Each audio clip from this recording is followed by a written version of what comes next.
આવે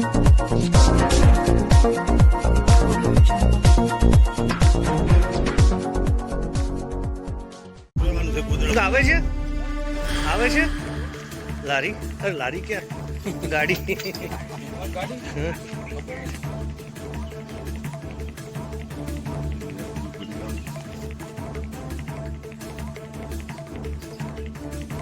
મુકેશભાઈ બોલો, મુકેશભાઈ. હા, તું ગમે એમ કરી ઘરે આવ્યો હોય? ઘરે.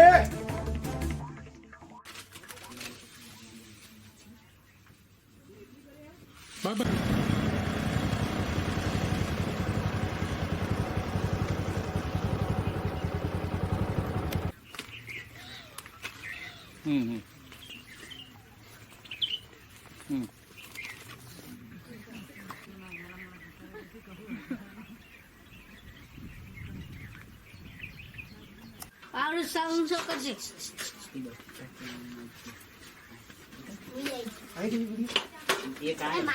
વનરસિંહજી મફાજી ઠાકોર, નવા મોકા.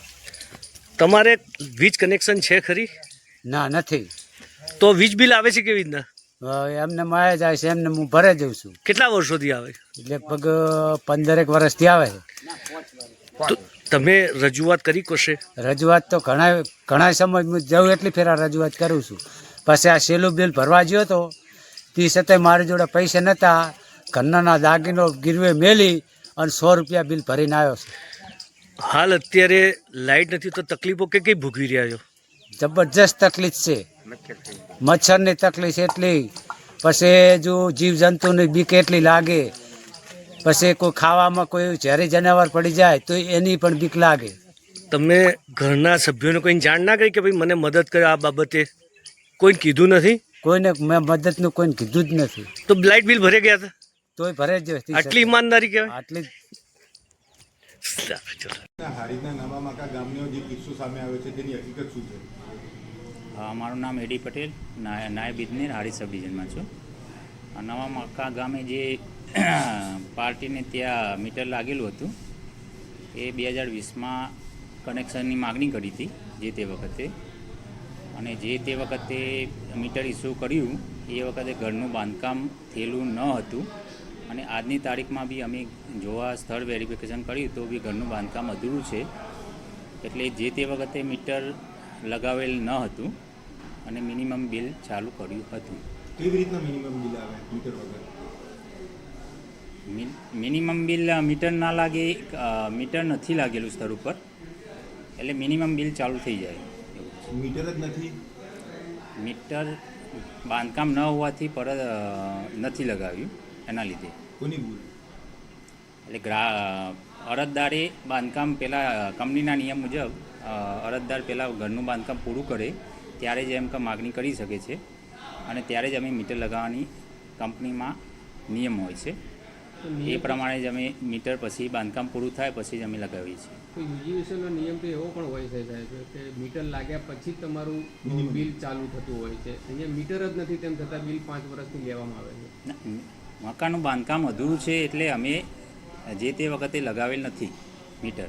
તો પછી બિલ કેમ વસૂલ કરવામાં આવે? બિલ મિનિમમ ચાર્જ વસૂલ કરવામાં આવે છે. લગાવ્યા વગર લગાવી શકાય મિનિમમ ચાર્જ ગ્રાહકો પર? મીટર જે તે વખતે લાગ્યું નથી. જે તે વખતે કે જ્યારથી લઈને અત્યાર સુધી લાગ્યું નથી? જ્યારે મકાન નથી બન્યું, પાર્ટીએ નથી કોઈ બી એમને જાણ નથી કરી કે ભાઈ મારું બાંધકામ પૂરું થઈ ગયું છે.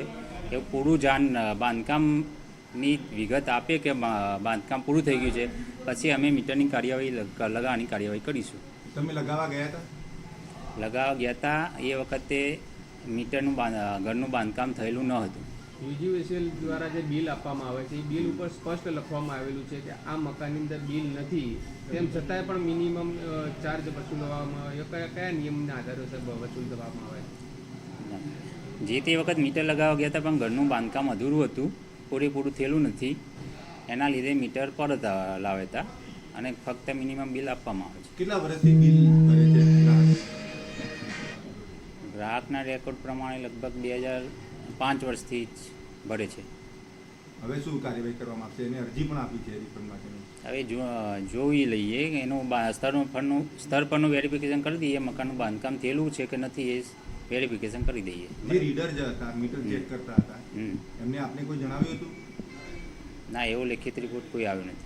એટલે મતલબ તમારા રીડરે તમને જાણ કરી હતી કે આમના ઘરે મીટર નથી લાગ્યું છે ત્યારે પણ બિલ આપવામાં આવે છે? ના, એવું કોઈ મારા જોડે રેકોર્ડ નથી હાલ.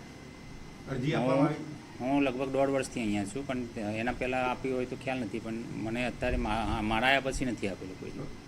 અરજદારની સાહેબ માંગ છે કે એમને અહીંયા અરજી આપી છે કે મેં 5 વર્ષથી બિલ જે ભરું છું એ બિલનું મને રિફંડ પરત મળવું જોઈએ અને જે પણ કર્મચારીઓએ આ રીડિંગ કરીને બિલ આપ્યું છે એમની સામે કાર્યવાહી કરવામાં આવે. આપના દ્વારા શું કાર્યવાહી કરવામાં આવશે? એ તમામ રેકોર્ડ ચેક કરીને પછી નિયમોનુસાર કાર્યવાહી કરીશું. કેટલા દિવસથી અરજી આવેલી છે? 4-5 દિવસથી આવેલી. શું કાર્યવાહી કરી? આ રેકોર્ડ બધો અમારે રેકોર્ડ એ બધો ચેક કરીએ છીએ અને મળી જાય એટલે આ નેક્સ્ટ સ્ટેપ લઈશું અમે. એટલે 1 અઠવાડિયાથી કોઈ પણ જાતની તપાસ નથી કરવામાં આવી એમ જ ને? ના, બેઝિક પ્રાથમિક માહિતી સ્તર ઉપર લીધું. જ્યાં મકાનનું બાંધકામ હાલ બી અધૂરું જ છે, પૂરેપૂરું નથી કર્યું ગ્રાહકે. અને ગ્રાહક દ્વારા કોઈ મકાનનું બાંધકામ પૂરું કરીને અમને કંઈ બી જાણ કરેલ નથી.